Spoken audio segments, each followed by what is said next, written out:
Don't send your music to get mixed until you know this first. I've seen a lot of artists release stuff on Spotify that they're not happy with. Then they blame their mix or the mixer for the bad final product. The truth is, most mixes don't fail because the mixer or the mix is bad. They fail because the tracks simply weren't ready to be mixed yet. Let me show you exactly what I mean. Here's what usually happens. A band finishes tracking their demo in their studio and they get super hyped. It's finally done. They throw all the stems into a folder and then send it off to a mix engineer. But when I open up the project files, I find guitars that are clipping at like 10 decibels. I find drums that are completely out of phase. The cymbals are all washed out. The main vocals are out of sync, and worse, the double vocal is out of sync. Not to mention the entire performance isn't even in time or in pocket. Look, I can fix it, but the time and the project you paid for, well, it's not going to be anything but I need a fix it mode rather than let the mixer have actual creative output and make the song sound better. Basically, when you send files like that, you're paying to undo mistakes, not to have the full creative capacity of the mixer actually bring out the best in your song. And if you're wondering why your final mix doesn't hit like your favorite bands, that's probably why. Because the pros don't send chaotic sessions. They just don't. They send clear, professionally produced stems to the mix engineer. So that way, all the mix engineer has to do is just make your song sound better, not go into fix it up mode. So what should you actually know before you send your stems off to a mix engineer? Your tracks don't have to be perfect, but they need to be prepared. First is gain staging. Gain staging is a fancy term for make sure that your tracks aren't clipping. Make sure that you don't see any red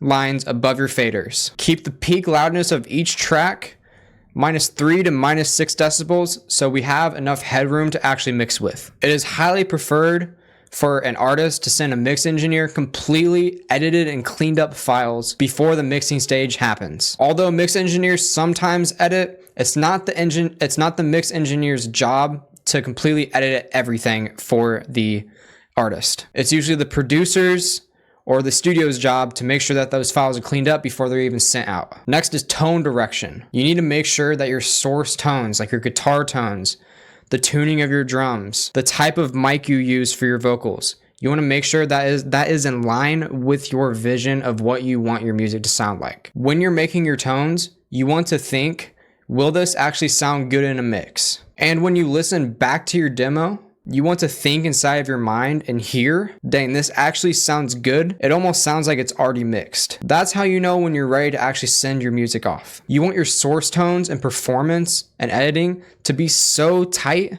that it already sounds great in demo form. All you want to do is just send your track to a mixer to bring out the life in the song. Last is file organization. You want to label your tracks like a pro. Don't send stems that just say audio_87. Mix engineers shouldn't have to play detective mode to figure out which files go where in their session. They should just know, okay, this is guitar left, this is guitar right, this is kick, this is snare. This stuff sounds basic, but the basic stuff, if you get it right, is what separates amateurs from pros. Here's why this matters to you and all. The better shape that your tracks are in prior to mix stage equals the more your mixer can actually be a mixer and develop your song into something that's better than the demo. When you're buying a mixing service, you're not buying for someone to clean up your song, for a cleanup service. We're not audio janitors. What you're paying for is the taste of the mix engineer.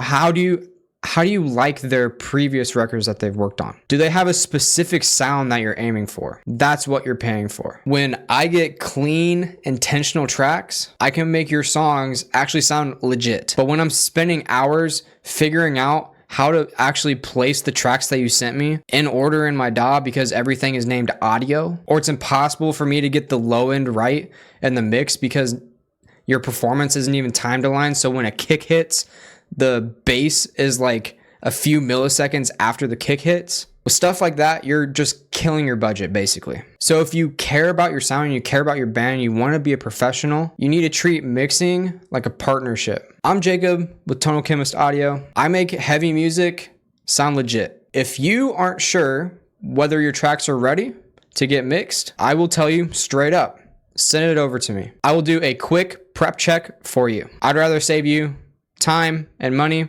than have you learn the hard way. So the next demo you finish, don't rush your tracks out the door. Make sure they're prepared and they represent your vision. And then send them to someone that actually understands your sound. If you're a metalcore band, send it to a metalcore / rock / metal overall umbrella genre mixer. Don't send it to a rap producer.